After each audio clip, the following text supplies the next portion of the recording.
We're going to talk about inducing vomiting, making an animal vomit. And I think you can think of some situations where we would want to do this. It usually involves an animal that has ingested something that we want to get out of the stomach. So, the first thing that what this is called is detoxification and decontamination. And we always want to, if there is some bottle or label, we want to tell owners to bring that with them if they have, if it's a drug or if it could be a bottle of Rimadyl, all the nice uh, chewable kind of tablets that make an animal seek that out and want to chew through the bottle and eat them. Anything that they can bring that talks about what the animal might have ingested is really important. There is an animal poison control center, and that can help us to know how if the animal's ingested something that will poison them, because inducing vomiting is not something that should be done casually. We only want to do it in certain situations. That animal poison control center that's run by the ASPCA is there is a fee for it. There are some other online resources as well, but sometimes it's very worth it to go ahead and the clinic pay that and pass that through to the customer if it's something that is not a common um, potential toxin. So there are some situations where we do not want to induce vomiting. And certainly if an animal's comatose, debilitated, um, has a depressed demeanor, unconscious, obviously. But basically the thing is we don't want to induce vomiting in cases where an animal is not conscious and their gag reflex may not take effect. We worry a lot about um, aspiration pneumonia. So what happens is an animal may breathe in as they're vomiting, accidentally do that. They inhale the vomitus, and then that causes a pneumonia, which can be very difficult to treat. So the animal needs to be conscious and with it in order to induce the vomiting. Um, so emesis is the fancy word. This is your $10 word for vomiting. And there are certain species that cannot vomit. Can you think of them? So horses, because of their anatomy, cannot vomit. Rabbits, rats, and guinea pigs also. So we don't typically induce vomiting in them. Any animal that is going to potentially convulse or have seizures, we don't want to induce vomiting in them. And then if you look at this picture of this dog, this is a gastric dilatation um, animal here, so dog.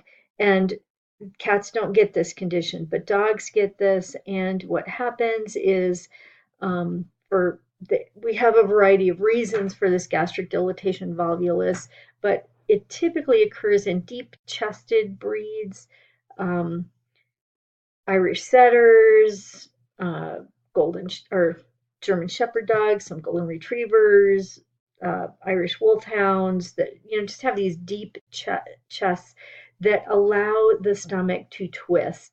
There's some thought that certain of these breeds should not be allowed to run after they eat because that might make that stomach twist more if they get very athletic and it just causes that stomach to flip. Um, gas may play a role in it, gas being produced in the stomach. So if the stomach has a torsion, we don't want to give something that's going to make that animal then produce more stimulation of that stomach. So we don't do that. Um, so the other thing is we need to think, is the potential poison still in the stomach? Typically, we think about things moving through the stomach within 2 hours. Once it gets into the duodenum, we're not going to, the proximal duodenum, there is a chance that some of that can come back up, but we typically think about 2 hours. It's passed too far. Some of the solid rat poisons can last longer.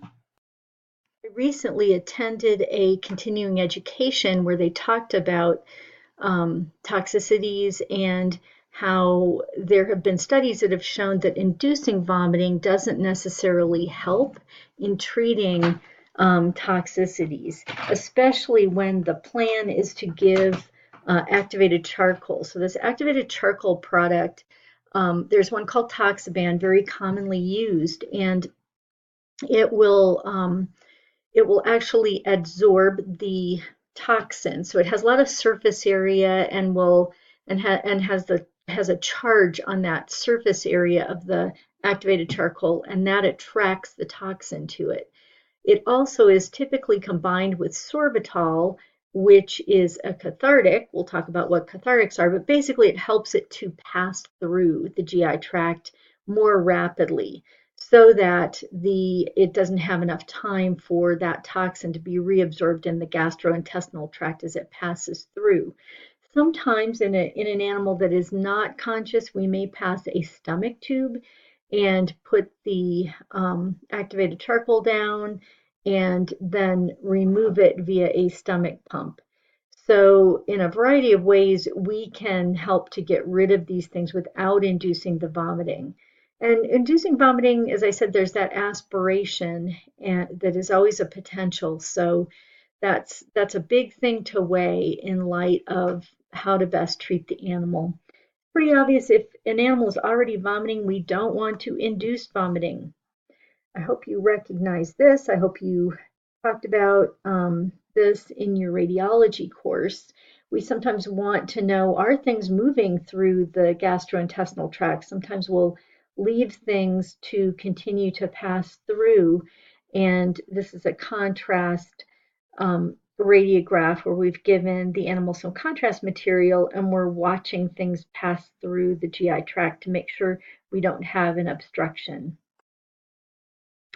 So some couple of other things to consider is if we have a corrosive substance, it should be assumed if an animal has burns in their mouth that they have ingested a corrosive substance, and we're not going to send it back up. If it burned down on the way down, it's going to burn on the way up.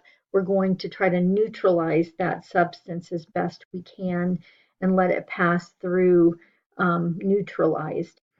And then volatile liquids such as gasoline, if we suspect that that's what an animal has ingested, it doesn't stimulate a normal gag reflex. So again, we do not want to induce vomiting in these animals.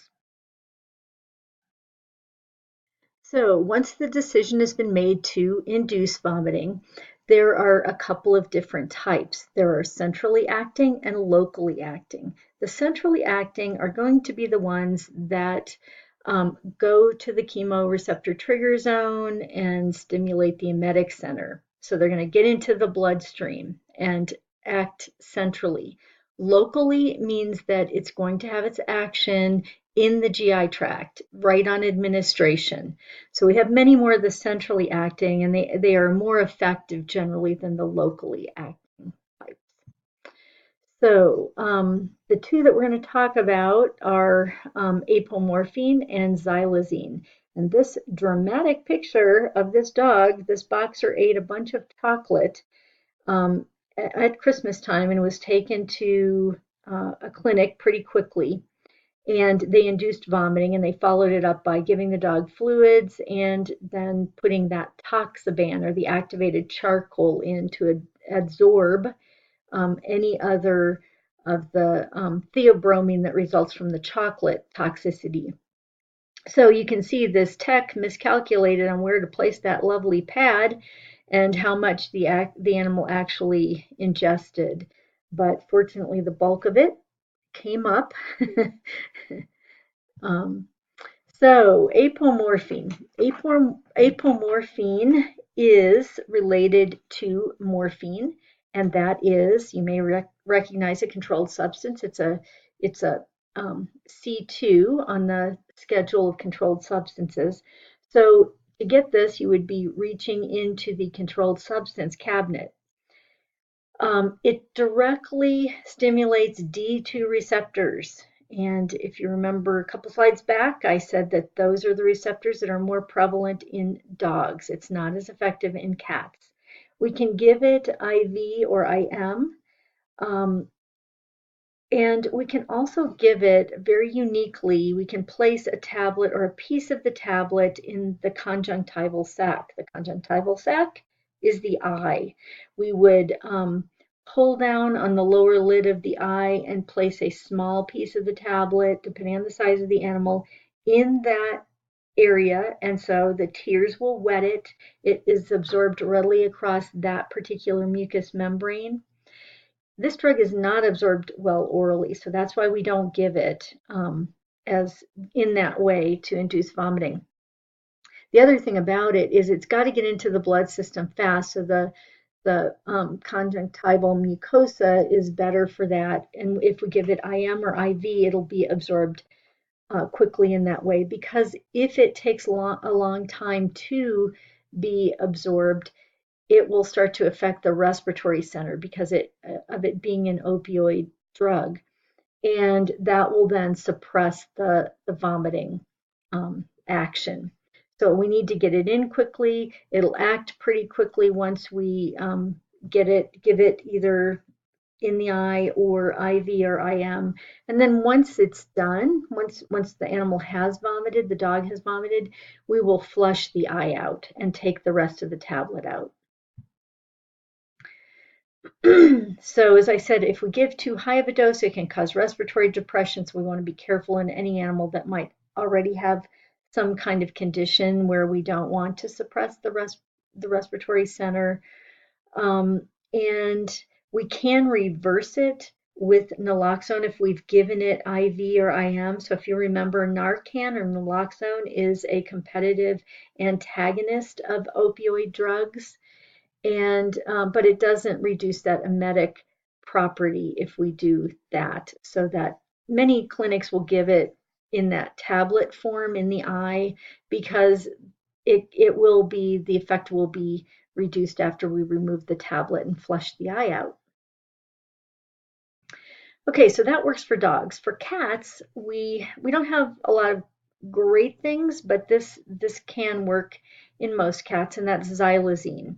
So it's centrally acting. Again, it's got to get into the bloodstream, and it's going to stimulate alpha 2 receptors, which are more prevalent in, as the picture reveals, cats.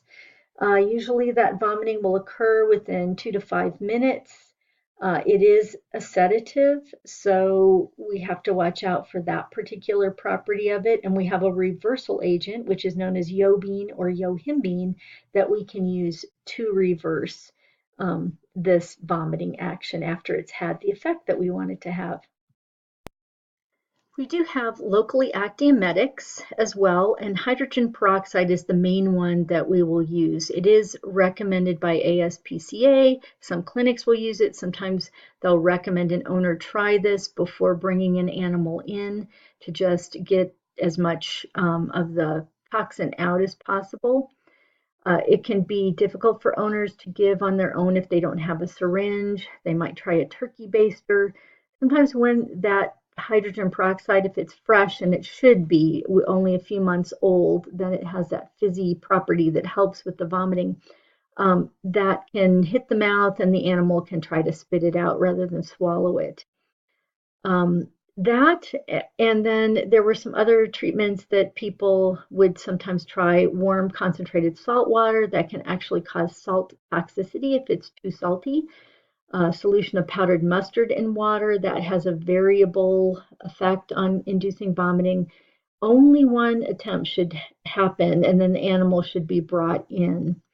Lastly, I'm going to mention syrup of ipecac. This is a drug that was on the market a while ago. It's now off the market, but pediatricians kept it, had parents keep it on hand in case they needed to try to make a child vomit if they swallowed something.